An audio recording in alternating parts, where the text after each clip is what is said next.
ॐ शुक्लाम्बरधरं विष्णुं शशिवर्णं चतुर्भुजं प्रसन्नवदनं ध्यायेत् सर्वविघ्नोपशान्तये। ॐ शुक्लाम्बरधरं विष्णुं शशिवर्णं चतुर्भुजं प्रसन्नवदनं ध्यायेत् सर्वविघ्नोपशान्तये। ॐ शुक्लाम्बरधरं विष्णुं शशिवर्णं चतुर्भुजं प्रसन्नवदनं ध्यायेत् सर्वविघ्नोपशान्तये। ॐ शुक्लाम्बरधरं विष्णुं शशिवर्णं चतुर्भुजं प्रसन्नवदनं ध्यायेत् सर्वविघ्नोपशान्तये। ॐ शुक्लाम्बरधरं विष्णुं शशिवर्णं चतुर्भुजं प्रसन्नवदनं ध्यायेत् सर्वविघ्नोपशान्तये। ॐ शुक्लाम्बरधरं विष्णुं शशिवर्णं चतुर्भुजं प्रसन्नवदनं ध्यायेत् सर्वविघ्नोपशान्तये। ॐ शुक्लाम्बरधरं विष्णुं शशिवर्णं चतुर्भुजं प्रसन्नवदनं ध्यायेत् सर्वविघ्नोपशान्तये। ॐ शुक्लाम्बरधरं विष्णुं शशिवर्णं चतुर्भुजं प्रसन्नवदनं ध्यायेत् सर्वविघ्नोपशान्तये। ॐ शुक्लाम्बरधरं विष्णुं शशिवर्णं चतुर्भुजं प्रसन्नवदनं ध्यायेत् सर्वविघ्नोपशान्तये। ॐ शुक्लाम्बरधरं विष्णुं शशिवर्णं चतुर्भुजं प्रसन्नवदनं ध्यायेत् सर्वविघ्नोपशान्तये। ॐ शुक्लाम्बरधरं विष्णुं शशिवर्णं चतुर्भुजं प्रसन्नवदनं ध्यायेत् सर्वविघ्नोपशान्तये। ॐ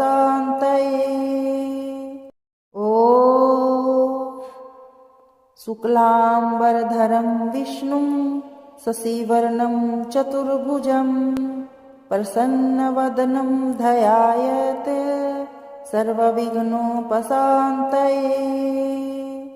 ॐ शुक्लाम्बरधरं विष्णुं शशिवर्णं चतुर्भुजं प्रसन्नवदनं ध्यायेत् सर्वविघ्नोपशान्तये।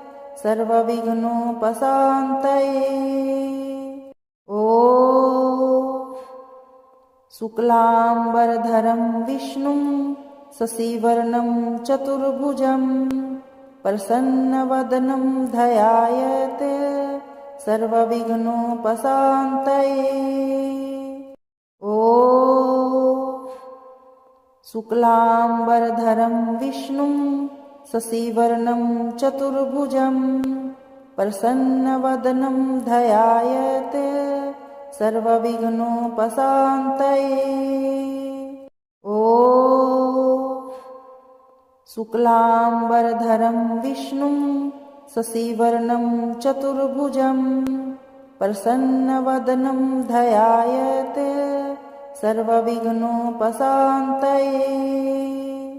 ॐ शुक्लाम्बरधरं विष्णुं शशिवर्णं चतुर्भुजं प्रसन्नवदनं ध्यायेत् सर्वविघ्नोपशान्तये। ॐ शुक्लाम्बरधरं विष्णुं शशिवर्णं चतुर्भुजं प्रसन्नवदनं ध्यायेत् सर्वविघ्नोपशान्तये। ॐ शुक्लाम्बरधरं विष्णुं शशिवर्णं चतुर्भुजं प्रसन्नवदनं ध्यायेत् सर्वविघ्नोपशान्तये। ॐ शुक्लाम्बरधरं विष्णुं शशिवर्णं चतुर्भुजं प्रसन्नवदनं ध्यायेत् सर्वविघ्नोपशान्तये। ॐ शुक्लाम्बरधरं विष्णुं शशिवर्णं चतुर्भुजं प्रसन्नवदनं ध्यायेत् सर्वविघ्नोपशान्तये। ॐ शुक्लाम्बरधरं विष्णुं शशिवर्णं चतुर्भुजं प्रसन्नवदनं ध्यायेत् सर्वविघ्नोपशान्तये। ॐ शुक्लाम्बरधरं विष्णुं शशिवर्णं चतुर्भुजं प्रसन्नवदनं ध्यायेत् सर्वविघ्नोपशान्तये। ॐ शुक्लाम्बरधरं विष्णुं शशिवर्णं चतुर्भुजं प्रसन्नवदनं ध्यायेत् सर्वविघ्नोपशान्तये। ॐ शुक्लाम्बरधरं विष्णुं शशिवर्णं चतुर्भुजं प्रसन्नवदनं ध्यायेत् सर्वविघ्नोपशान्तये। ॐ शुक्लाम्बरधरं विष्णुं शशिवर्णं चतुर्भुजं प्रसन्नवदनं ध्यायेत् सर्वविघ्नोपशान्तये। ॐ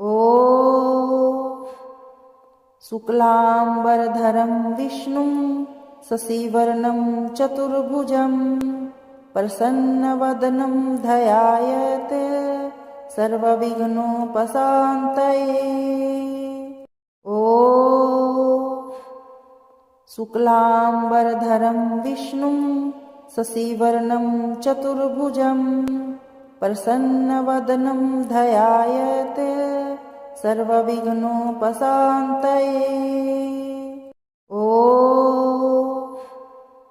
शुक्लाम्बरधरं विष्णुं शशिवर्णं चतुर्भुजं प्रसन्नवदनं ध्यायेत् सर्वविघ्नोपशान्तये। ॐ शुक्लाम्बरधरं विष्णुं शशिवर्णं चतुर्भुजं प्रसन्नवदनं ध्यायेत् सर्वविघ्नोपशान्तये। ॐ शुक्लाम्बरधरं विष्णुं शशिवर्णं चतुर्भुजं प्रसन्नवदनं ध्यायेत् सर्वविघ्नोपशान्तये। ॐ शुक्लाम्बरधरं विष्णुं शशिवर्णं चतुर्भुजं प्रसन्नवदनं ध्यायेत् सर्वविघ्नोपशान्तये। ॐ शुक्लाम्बरधरं विष्णुं शशिवर्णं चतुर्भुजं प्रसन्नवदनं ध्यायेत् सर्वविघ्नोपशान्तये। ॐ शुक्लाम्बरधरं विष्णुं शशिवर्णं चतुर्भुजं प्रसन्नवदनं ध्यायेत् सर्वविघ्नोपशान्तये।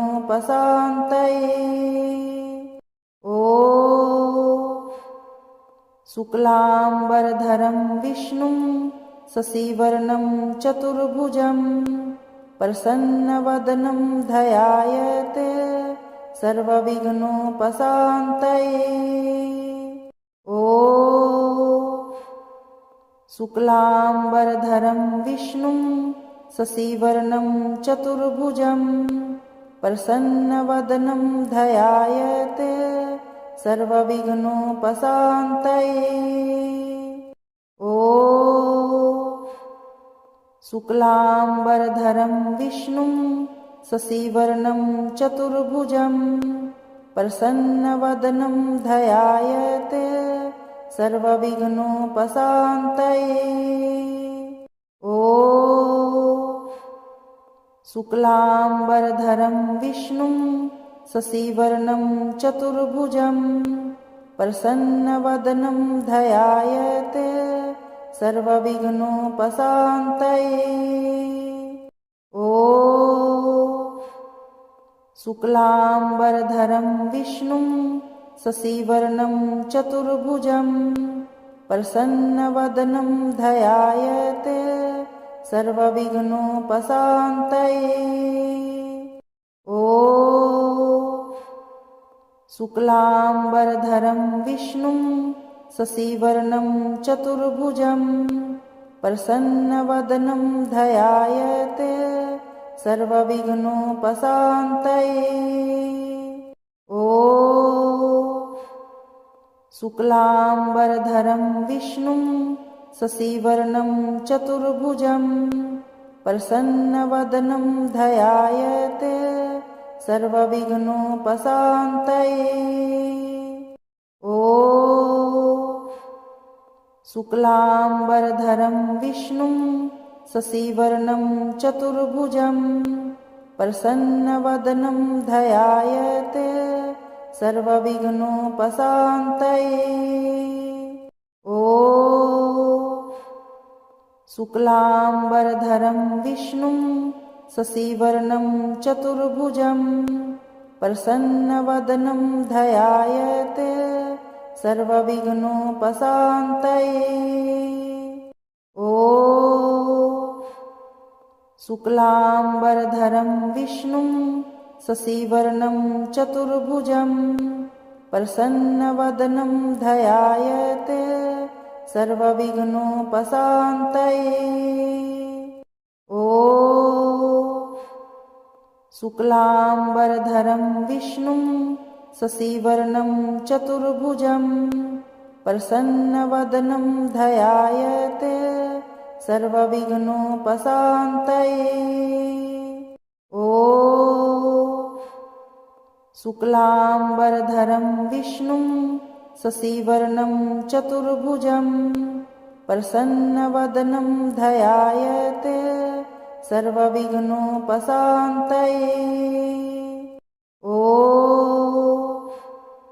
शुक्लाम्बरधरं विष्णुं शशिवर्णं चतुर्भुजं प्रसन्नवदनं ध्यायेत् सर्वविघ्नोपशान्तये। ॐ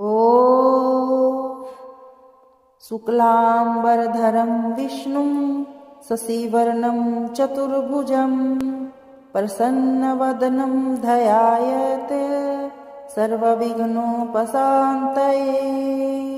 ॐ शुक्लाम्बरधरं विष्णुं शशिवर्णं चतुर्भुजं प्रसन्नवदनं ध्यायेत् सर्वविघ्नोपशान्तये। ॐ शुक्लाम्बरधरं विष्णुं शशिवर्णं चतुर्भुजं प्रसन्नवदनं ध्यायेत् सर्वविघ्नोपशान्तये। ॐ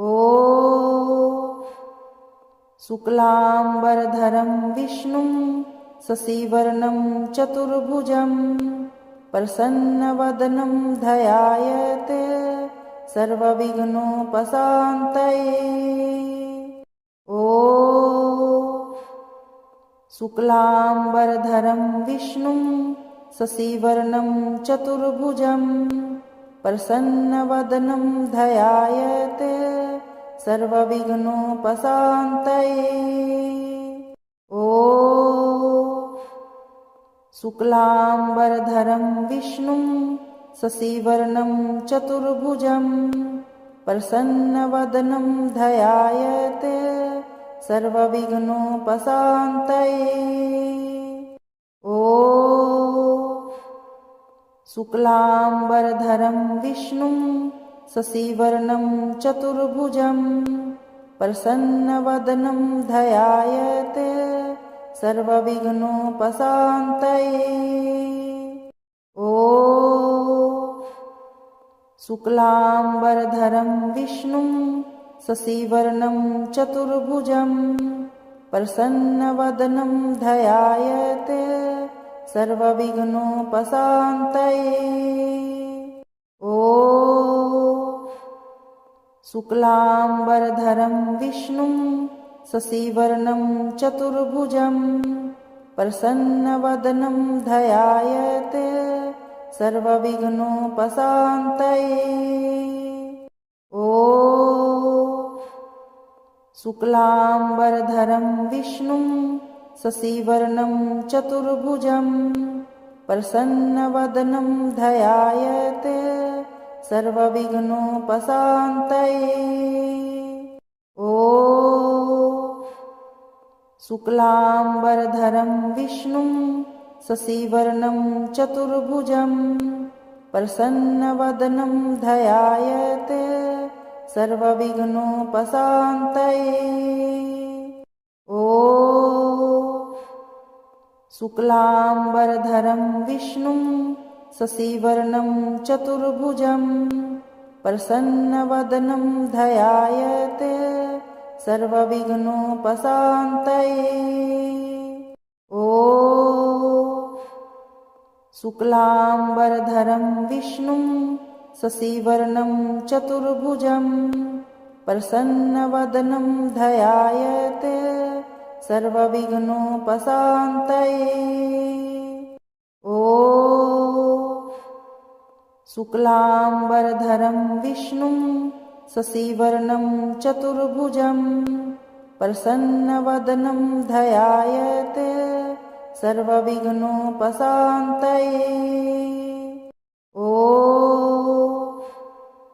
शुक्लाम्बरधरं विष्णुं शशिवर्णं चतुर्भुजं प्रसन्नवदनं ध्यायेत् सर्वविघ्नोपशान्तये। ॐ शुक्लाम्बरधरं विष्णुं शशिवर्णं चतुर्भुजं प्रसन्नवदनं ध्यायेत् सर्वविघ्नोपशान्तये। ॐ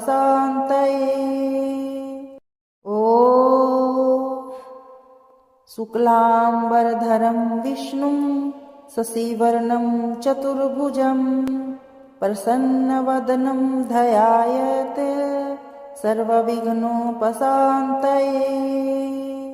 ॐ शुक्लाम्बरधरं विष्णुं शशिवर्णं चतुर्भुजं प्रसन्नवदनं ध्यायेत् सर्वविघ्नोपशान्तये। ॐ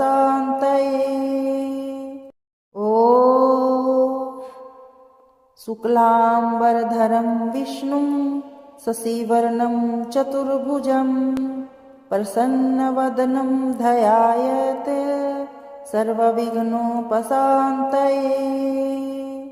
ॐ शुक्लाम्बरधरं विष्णुं शशिवर्णं चतुर्भुजं प्रसन्नवदनं ध्यायेत् सर्वविघ्नोपशान्तये। ॐ शुक्लाम्बरधरं विष्णुं शशिवर्णं चतुर्भुजं प्रसन्नवदनं ध्यायेत् सर्वविघ्नोपशान्तये। ॐ शुक्लाम्बरधरं विष्णुं शशिवर्णं चतुर्भुजं प्रसन्नवदनं ध्यायेत् सर्वविघ्नोपशान्तये। ॐ शुक्लाम्बरधरं विष्णुं शशिवर्णं चतुर्भुजं प्रसन्नवदनं ध्यायेत् सर्वविघ्नोपशान्तये। ॐ शुक्लाम्बरधरं विष्णुं शशिवर्णं चतुर्भुजं प्रसन्नवदनं ध्यायेत् सर्वविघ्नोपशान्तये। ॐ शुक्लाम्बरधरं विष्णुं शशिवर्णं चतुर्भुजं प्रसन्नवदनं ध्यायेत् सर्वविघ्नोपशान्तये। ॐ शुक्लाम्बरधरं विष्णुं शशिवर्णं चतुर्भुजं प्रसन्नवदनं ध्यायेत् सर्वविघ्नोपशान्तये। ॐ शुक्लाम्बरधरं विष्णुं शशिवर्णं चतुर्भुजं प्रसन्नवदनं ध्यायेत् सर्वविघ्नोपशान्तये। ॐ शुक्लाम्बरधरं विष्णुं शशिवर्णं चतुर्भुजं प्रसन्नवदनं ध्यायेत् सर्वविघ्नोपशान्तये। ॐ शुक्लाम्बरधरं विष्णुं शशिवर्णं चतुर्भुजं प्रसन्नवदनं ध्यायेत् सर्वविघ्नोपशान्तये। ॐ शुक्लाम्बरधरं विष्णुं शशिवर्णं चतुर्भुजं प्रसन्नवदनं ध्यायेत् सर्वविघ्नोपशान्तये। ॐ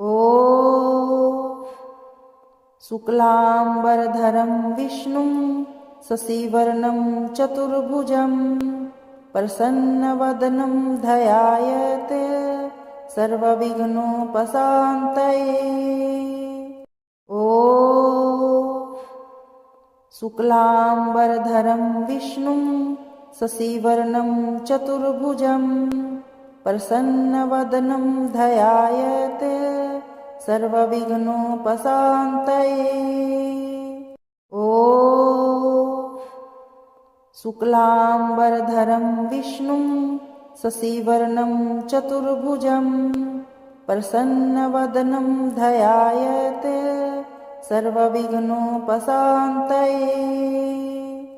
ॐ शुक्लाम्बरधरं विष्णुं शशिवर्णं चतुर्भुजं प्रसन्नवदनं ध्यायेत् सर्वविघ्नोपशान्तये। ॐ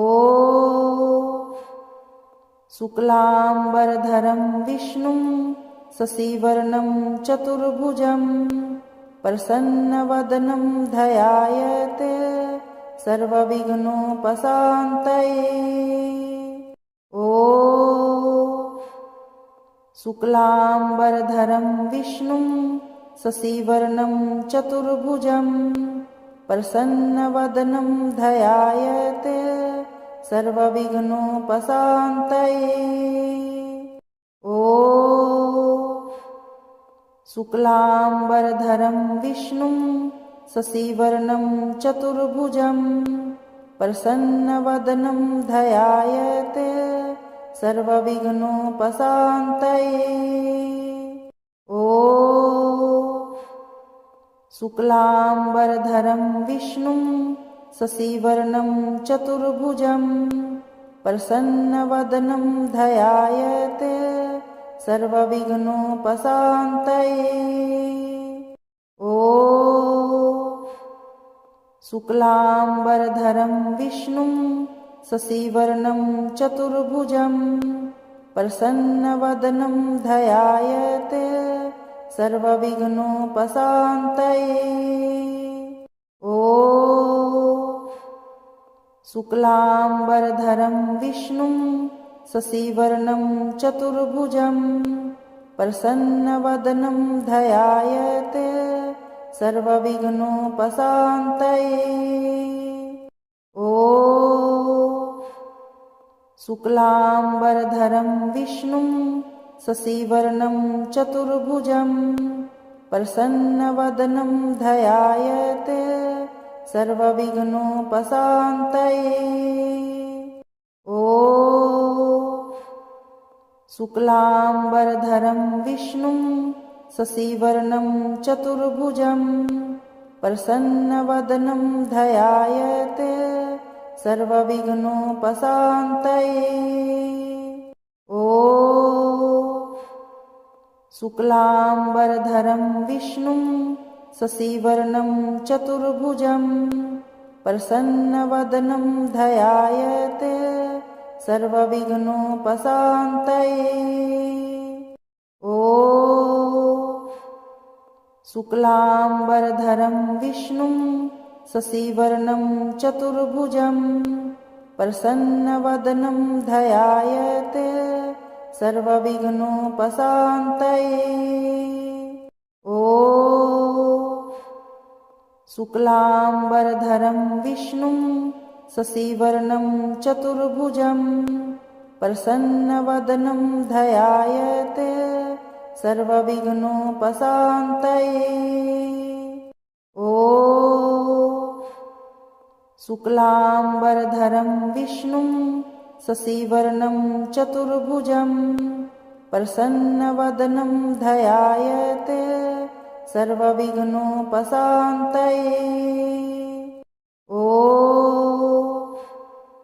शुक्लाम्बरधरं विष्णुं शशिवर्णं चतुर्भुजं प्रसन्नवदनं ध्यायेत् सर्वविघ्नोपशान्तये। ॐ शुक्लाम्बरधरं विष्णुं शशिवर्णं चतुर्भुजं प्रसन्नवदनं ध्यायेत् सर्वविघ्नोपशान्तये। ॐ शुक्लाम्बरधरं विष्णुं शशिवर्णं चतुर्भुजं प्रसन्नवदनं ध्यायेत् सर्वविघ्नोपशान्तये। ॐ शुक्लाम्बरधरं विष्णुं शशिवर्णं चतुर्भुजं प्रसन्नवदनं ध्यायेत् सर्वविघ्नोपशान्तये। ॐ शुक्लाम्बरधरं विष्णुं शशिवर्णं चतुर्भुजं प्रसन्नवदनं ध्यायेत् सर्वविघ्नोपशान्तये।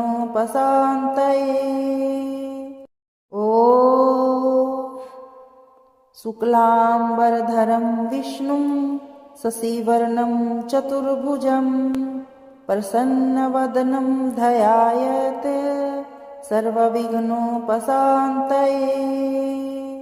ॐ शुक्लाम्बरधरं विष्णुं शशिवर्णं चतुर्भुजं प्रसन्नवदनं ध्यायेत् सर्वविघ्नोपशान्तये। ॐ शुक्लाम्बरधरं विष्णुं शशिवर्णं चतुर्भुजं प्रसन्नवदनं ध्यायेत् सर्वविघ्नोपशान्तये। ॐ शुक्लाम्बरधरं विष्णुं शशिवर्णं चतुर्भुजं प्रसन्नवदनं ध्यायेत् सर्वविघ्नोपशान्तये। ॐ शुक्लाम्बरधरं विष्णुं शशिवर्णं चतुर्भुजं प्रसन्नवदनं ध्यायेत् सर्वविघ्नोपशान्तये। ॐ शुक्लाम्बरधरं विष्णुं शशिवर्णं चतुर्भुजं प्रसन्नवदनं ध्यायेत् सर्वविघ्नोपशान्तये। ॐ शुक्लाम्बरधरं विष्णुं शशिवर्णं चतुर्भुजं प्रसन्नवदनं ध्यायेत् सर्वविघ्नोपशान्तये। ॐ शुक्लाम्बरधरं विष्णुं शशिवर्णं चतुर्भुजं प्रसन्नवदनं ध्यायेत् सर्वविघ्नोपशान्तये। ॐ शुक्लाम्बरधरं विष्णुं शशिवर्णं चतुर्भुजं प्रसन्नवदनं ध्यायेत् सर्वविघ्नोपशान्तये। ॐ शुक्लाम्बरधरं विष्णुं शशिवर्णं चतुर्भुजं प्रसन्नवदनं ध्यायेत् सर्वविघ्नोपशान्तये। ॐ शुक्लाम्बरधरं विष्णुं शशिवर्णं चतुर्भुजं प्रसन्नवदनं ध्यायेत् सर्वविघ्नोपशान्तये। ॐ शुक्लाम्बरधरं विष्णुं शशिवर्णं चतुर्भुजं प्रसन्नवदनं ध्यायेत् सर्वविघ्नोपशान्तये। ॐ शुक्लाम्बरधरं विष्णुं शशिवर्णं चतुर्भुजं प्रसन्नवदनं ध्यायेत् सर्वविघ्नोपशान्तये। ॐ शुक्लाम्बरधरं विष्णुं शशिवर्णं चतुर्भुजं प्रसन्नवदनं ध्यायेत् सर्वविघ्नोपशान्तये। ॐ शुक्लाम्बरधरं विष्णुं शशिवर्णं चतुर्भुजं प्रसन्नवदनं ध्यायेत् सर्वविघ्नोपशान्तये। ॐ शुक्लाम्बरधरं विष्णुं शशिवर्णं चतुर्भुजं प्रसन्नवदनं ध्यायेत् सर्वविघ्नोपशान्तये। ॐ शुक्लाम्बरधरं विष्णुं शशिवर्णं चतुर्भुजं प्रसन्नवदनं ध्यायेत् सर्वविघ्नोपशान्तये। ॐ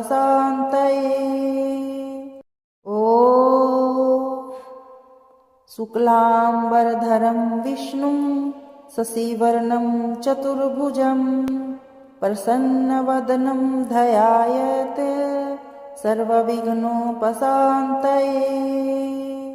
ॐ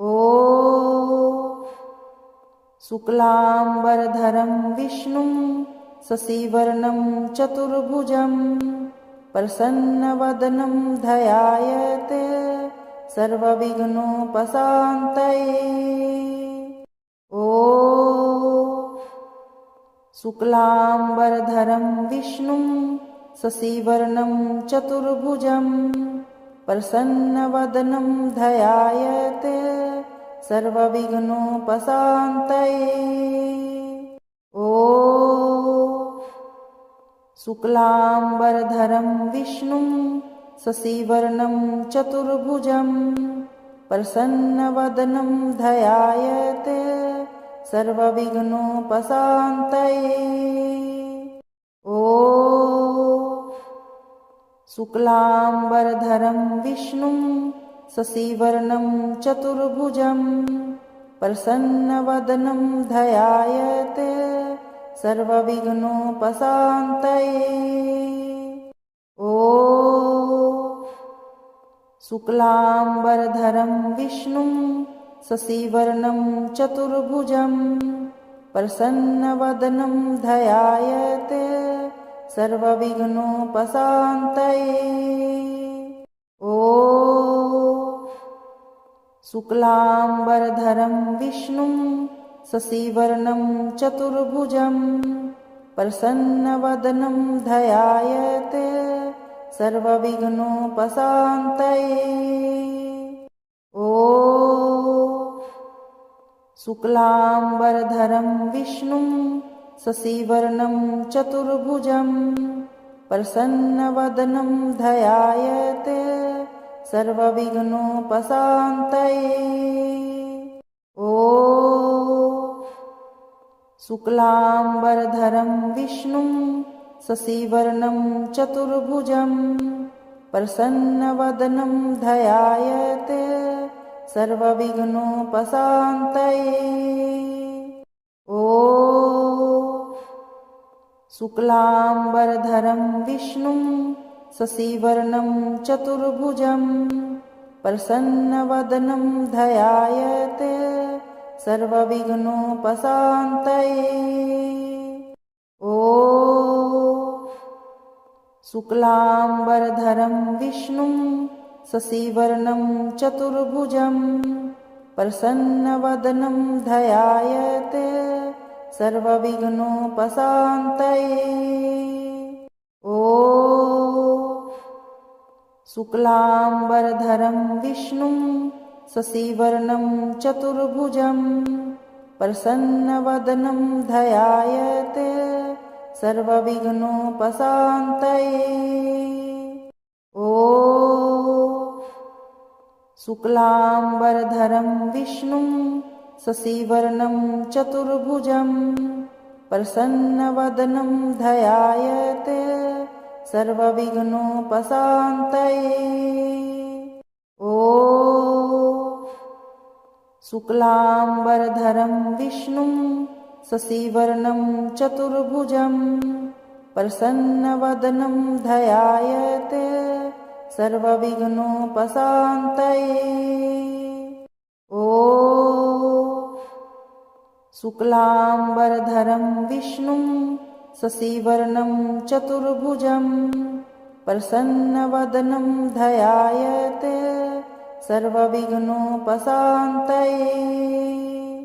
ॐ शुक्लाम्बरधरं विष्णुं शशिवर्णं चतुर्भुजं प्रसन्नवदनं ध्यायेत् सर्वविघ्नोपशान्तये। ॐ शुक्लाम्बरधरं विष्णुं शशिवर्णं चतुर्भुजं प्रसन्नवदनं ध्यायेत् सर्वविघ्नोपशान्तये। ॐ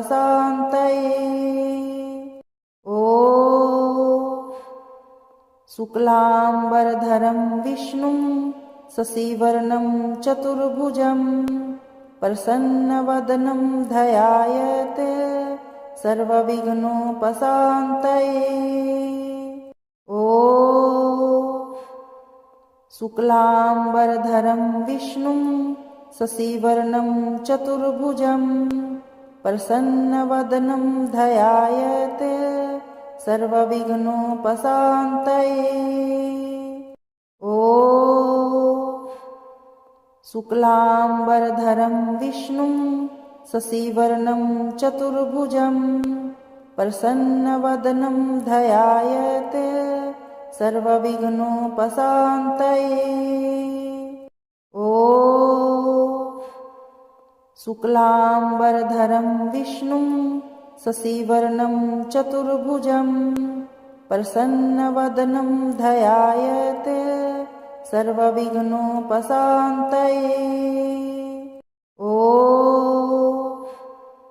शुक्लाम्बरधरं विष्णुं शशिवर्णं चतुर्भुजं प्रसन्नवदनं ध्यायेत् सर्वविघ्नोपशान्तये।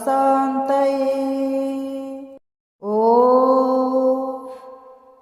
शुक्लाम्बरधरं विष्णुं शशिवर्णं चतुर्भुजं प्रसन्नवदनं ध्यायेत् सर्वविघ्नोपशान्तये। ॐ शुक्लाम्बरधरं विष्णुं शशिवर्णं चतुर्भुजं प्रसन्नवदनं ध्यायेत् सर्वविघ्नोपशान्तये। ॐ शुक्लाम्बरधरं विष्णुं शशिवर्णं चतुर्भुजं प्रसन्नवदनं ध्यायेत् सर्वविघ्नोपशान्तये। ॐ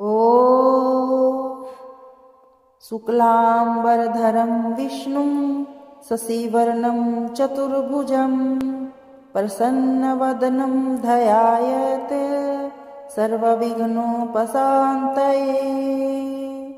ॐ शुक्लाम्बरधरं विष्णुं शशिवर्णं चतुर्भुजं प्रसन्नवदनं ध्यायेत् सर्वविघ्नोपशान्तये। ॐ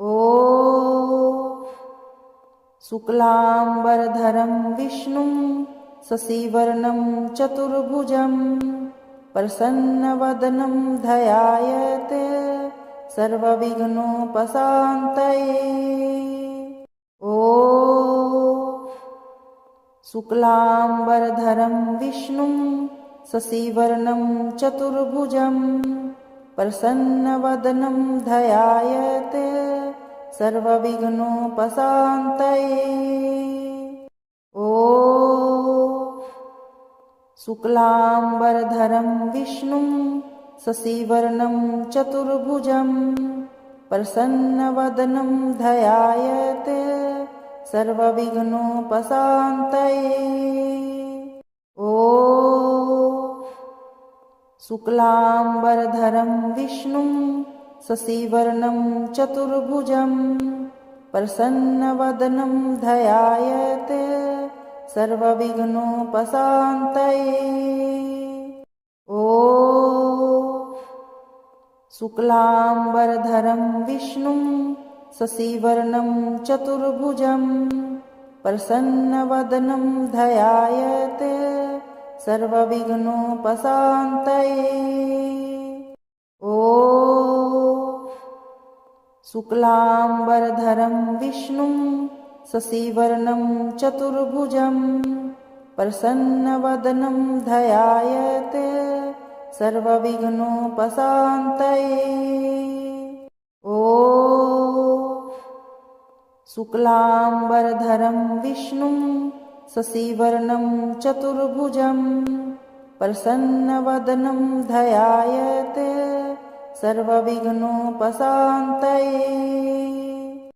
ॐ शुक्लाम्बरधरं विष्णुं शशिवर्णं चतुर्भुजं प्रसन्नवदनं ध्यायेत् सर्वविघ्नोपशान्तये। ॐ शुक्लाम्बरधरं विष्णुं शशिवर्णं चतुर्भुजं प्रसन्नवदनं ध्यायेत् सर्वविघ्नोपशान्तये। ॐ शुक्लाम्बरधरं विष्णुं शशिवर्णं चतुर्भुजं प्रसन्नवदनं ध्यायेत् सर्वविघ्नोपशान्तये। ॐ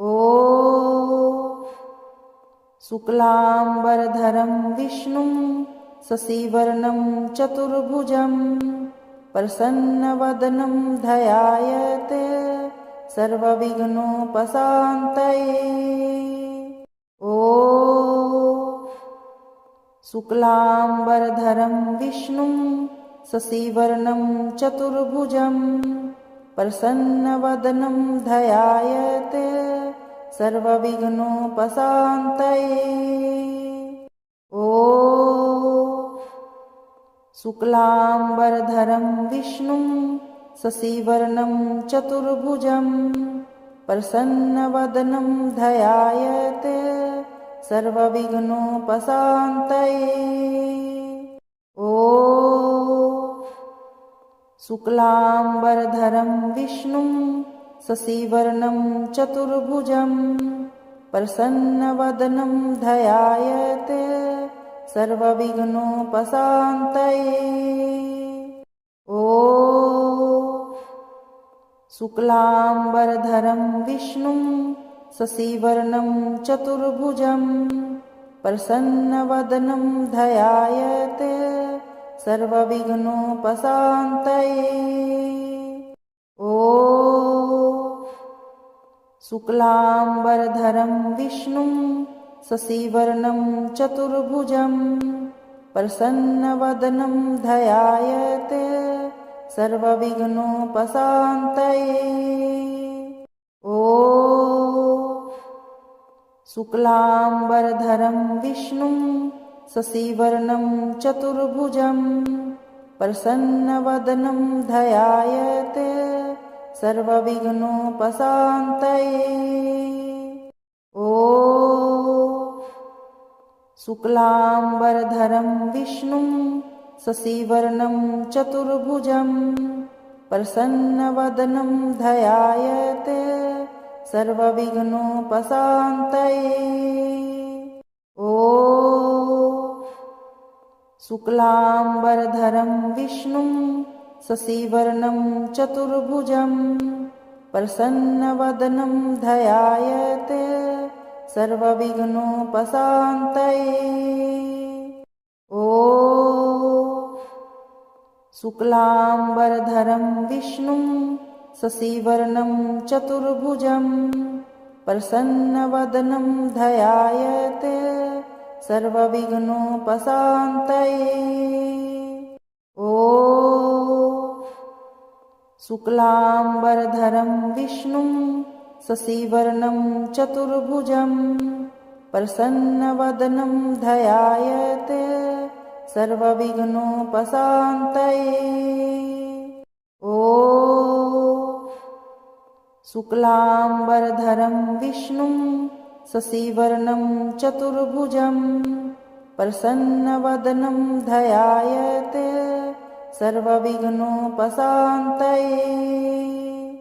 ॐ शुक्लाम्बरधरं विष्णुं शशिवर्णं चतुर्भुजं प्रसन्नवदनं ध्यायेत् सर्वविघ्नोपशान्तये। ॐ शुक्लाम्बरधरं विष्णुं शशिवर्णं चतुर्भुजं प्रसन्नवदनं ध्यायेत् सर्वविघ्नोपशान्तये। ॐ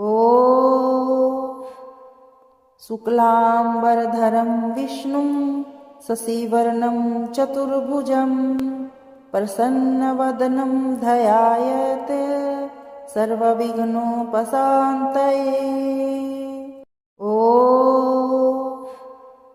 शुक्लाम्बरधरं विष्णुं शशिवर्णं चतुर्भुजं प्रसन्नवदनं ध्यायेत् सर्वविघ्नोपशान्तये। ॐ शुक्लाम्बरधरं विष्णुं शशिवर्णं चतुर्भुजं प्रसन्नवदनं ध्यायेत् सर्वविघ्नोपशान्तये। ॐ शुक्लाम्बरधरं विष्णुं शशिवर्णं चतुर्भुजं प्रसन्नवदनं ध्यायेत् सर्वविघ्नोपशान्तये। ॐ शुक्लाम्बरधरं विष्णुं शशिवर्णं चतुर्भुजं प्रसन्नवदनं ध्यायेत् सर्वविघ्नोपशान्तये। ॐ शुक्लाम्बरधरं विष्णुं शशिवर्णं चतुर्भुजं प्रसन्नवदनं ध्यायेत् सर्वविघ्नोपशान्तये। ॐ शुक्लाम्बरधरं विष्णुं शशिवर्णं चतुर्भुजं प्रसन्नवदनं ध्यायेत् सर्वविघ्नोपशान्तये। ॐ शुक्लाम्बरधरं विष्णुं शशिवर्णं चतुर्भुजं प्रसन्नवदनं ध्यायेत् सर्वविघ्नोपशान्तये। ॐ शुक्लाम्बरधरं विष्णुं शशिवर्णं चतुर्भुजं प्रसन्नवदनं ध्यायेत् सर्वविघ्नोपशान्तये। ॐ शुक्लाम्बरधरं विष्णुं शशिवर्णं चतुर्भुजं प्रसन्नवदनं ध्यायेत् सर्वविघ्नोपशान्तये। ॐ शुक्लाम्बरधरं विष्णुं शशिवर्णं चतुर्भुजं प्रसन्नवदनं ध्यायेत् सर्वविघ्नोपशान्तये। ॐ शुक्लाम्बरधरं विष्णुं शशिवर्णं चतुर्भुजं प्रसन्नवदनं ध्यायेत् सर्वविघ्नोपशान्तये। ॐ शुक्लाम्बरधरं विष्णुं शशिवर्णं चतुर्भुजं प्रसन्नवदनं ध्यायेत् सर्वविघ्नोपशान्तये।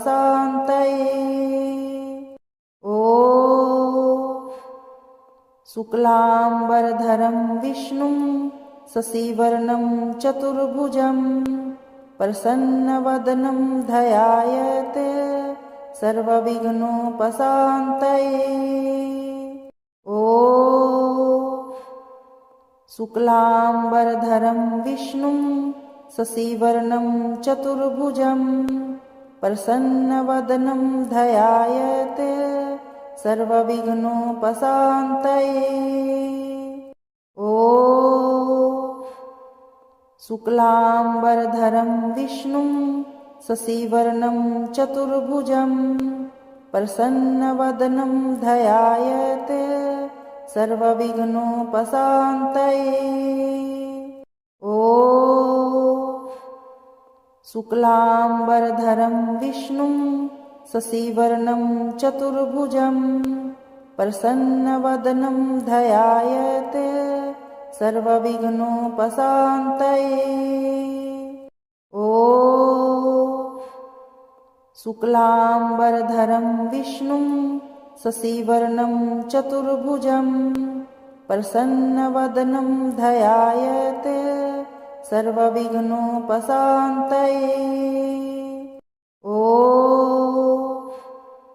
शुक्लाम्बरधरं विष्णुं शशिवर्णं चतुर्भुजं प्रसन्नवदनं ध्यायेत् सर्वविघ्नोपशान्तये। ॐ शुक्लाम्बरधरं विष्णुं शशिवर्णं चतुर्भुजं प्रसन्नवदनं ध्यायेत् सर्वविघ्नोपशान्तये। ॐ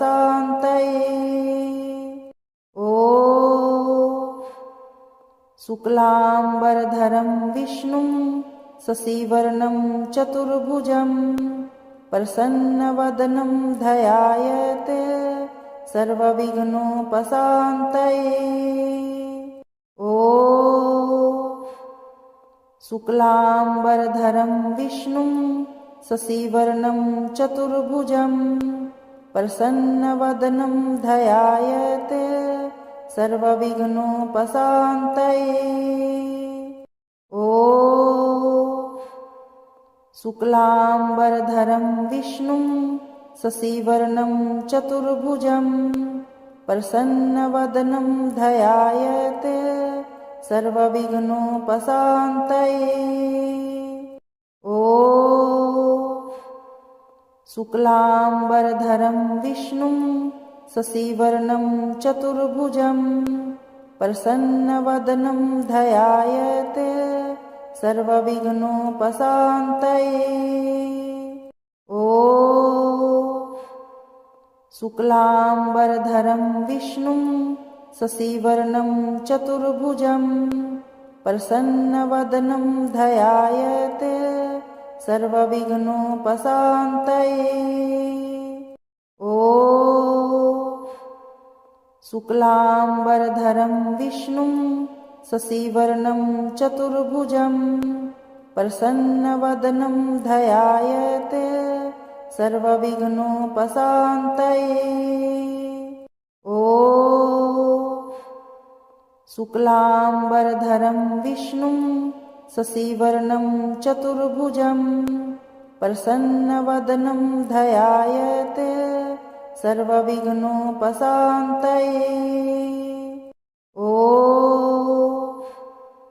शुक्लाम्बरधरं विष्णुं शशिवर्णं चतुर्भुजं प्रसन्नवदनं ध्यायेत् सर्वविघ्नोपशान्तये। ॐ शुक्लाम्बरधरं विष्णुं शशिवर्णं चतुर्भुजं प्रसन्नवदनं ध्यायेत् सर्वविघ्नोपशान्तये। ॐ शुक्लाम्बरधरं विष्णुं शशिवर्णं चतुर्भुजं प्रसन्नवदनं ध्यायेत् सर्वविघ्नोपशान्तये। ॐ शुक्लाम्बरधरं विष्णुं शशिवर्णं चतुर्भुजं प्रसन्नवदनं ध्यायेत् सर्वविघ्नोपशान्तये। ॐ शुक्लाम्बरधरं विष्णुं शशिवर्णं चतुर्भुजं प्रसन्नवदनं ध्यायेत् सर्वविघ्नोपशान्तये। ॐ शुक्लाम्बरधरं विष्णुं शशिवर्णं चतुर्भुजं प्रसन्नवदनं ध्यायेत् सर्वविघ्नोपशान्तये। ॐ शुक्लाम्बरधरं विष्णुं शशिवर्णं चतुर्भुजं प्रसन्नवदनं ध्यायेत् सर्वविघ्नोपशान्तये। ॐ शुक्लाम्बरधरं विष्णुं शशिवर्णं चतुर्भुजं प्रसन्नवदनं ध्यायेत् सर्वविघ्नोपशान्तये। ॐ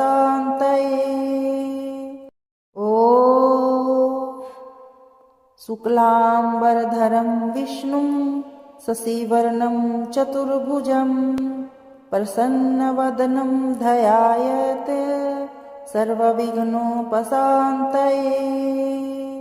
ॐ शुक्लाम्बरधरं विष्णुं शशिवर्णं चतुर्भुजं प्रसन्नवदनं ध्यायेत् सर्वविघ्नोपशान्तये। ॐ शुक्लाम्बरधरं विष्णुं शशिवर्णं चतुर्भुजं प्रसन्नवदनं ध्यायेत् सर्वविघ्नोपशान्तये। ॐ शुक्लाम्बरधरं विष्णुं शशिवर्णं चतुर्भुजं प्रसन्नवदनं ध्यायेत् सर्वविघ्नोपशान्तये। ॐ शुक्लाम्बरधरं विष्णुं शशिवर्णं चतुर्भुजं प्रसन्नवदनं ध्यायेत् सर्वविघ्नोपशान्तये। ॐ शुक्लाम्बरधरं विष्णुं शशिवर्णं चतुर्भुजं प्रसन्नवदनं ध्यायेत् सर्वविघ्नोपशान्तये। ॐ शुक्लाम्बरधरं विष्णुं शशिवर्णं चतुर्भुजं प्रसन्नवदनं ध्यायेत् सर्वविघ्नोपशान्तये। ॐ शुक्लाम्बरधरं विष्णुं शशिवर्णं चतुर्भुजं प्रसन्नवदनं ध्यायेत् सर्वविघ्नोपशान्तये। ॐ शुक्लाम्बरधरं विष्णुं शशिवर्णं चतुर्भुजं प्रसन्नवदनं ध्यायेत् सर्वविघ्नोपशान्तये। ॐ शुक्लाम्बरधरं विष्णुं शशिवर्णं चतुर्भुजं प्रसन्नवदनं ध्यायेत् सर्वविघ्नोपशान्तये। ॐ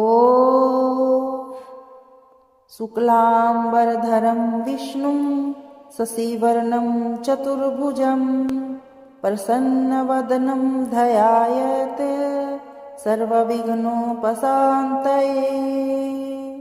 ॐ शुक्लाम्बरधरं विष्णुं शशिवर्णं चतुर्भुजं प्रसन्नवदनं ध्यायेत् सर्वविघ्नोपशान्तये। ॐ शुक्लाम्बरधरं विष्णुं शशिवर्णं चतुर्भुजं प्रसन्नवदनं ध्यायेत् सर्वविघ्नोपशान्तये। ॐ शुक्लाम्बरधरं विष्णुं शशिवर्णं चतुर्भुजं प्रसन्नवदनं ध्यायेत् सर्वविघ्नोपशान्तये। ॐ शुक्लाम्बरधरं विष्णुं शशिवर्णं चतुर्भुजं प्रसन्नवदनं ध्यायेत् सर्वविघ्नोपशान्तये।